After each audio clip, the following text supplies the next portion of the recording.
សូមជម្រាបសួរក៏ដូចជាសួស្តីដល់ប្រិយមិត្តអ្នកសិក្សាភាសាអង់គ្លេសទាំងអស់គ្នា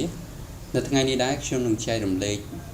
នៅមេរៀនមួយគឺរបៀបក្នុងការប្រើប្រាស់ DE និង DA ថាតើការប្រើប្រាស់ DE និង DA គេប្រើដោយរបៀបណាការពិតទៅការប្រើប្រាស់ DE និង DA ហ្នឹង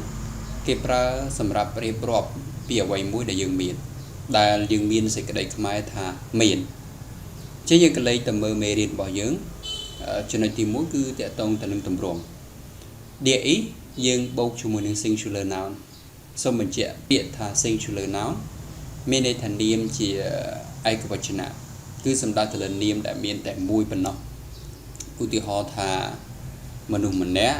សត្វមួយក្បាលសភៅមួយក្បាលជាដើមចឹងយើងក៏លេខមើលទាំងអស់គ្នាទៅលើឧទាហរណ៍ There is a pen on the table ចឹងពាក្យថា a pen ហ្នឹងគឺមានថាប៊ិចម្ដងចឹងយើងអាចប្រែជាសេចក្តីខ្មែរថាមានប៊ិចមួយដើមនៅ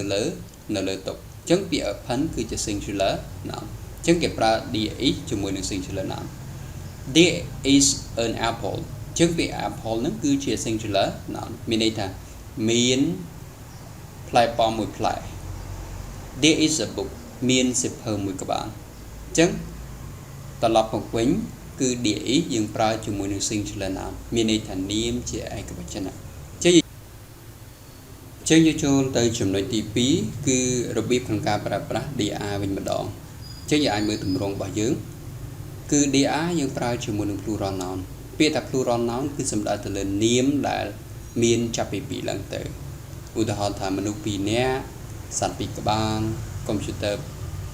2គ្រឿងជាដើមនឹងគេហៅវាថាជា plural noun ចឹងយើងអាចកលេចទៅមើលឧទាហរណ៍ទាំងអស់គ្នា There are 15 students in the class ចឹងមានន័យថាមានសិស្ស15នាក់ចឹងពាក្យថាសិស្ស15នាក់នឹងឯងគឺជាពហុវចនៈដូច្នេះគេប្រើជាមួយនឹង There are 2 books on the table មានសៀវភៅ2ក្បាលនៅលើតុ There are 10 pictures on the wall មានរូបភាព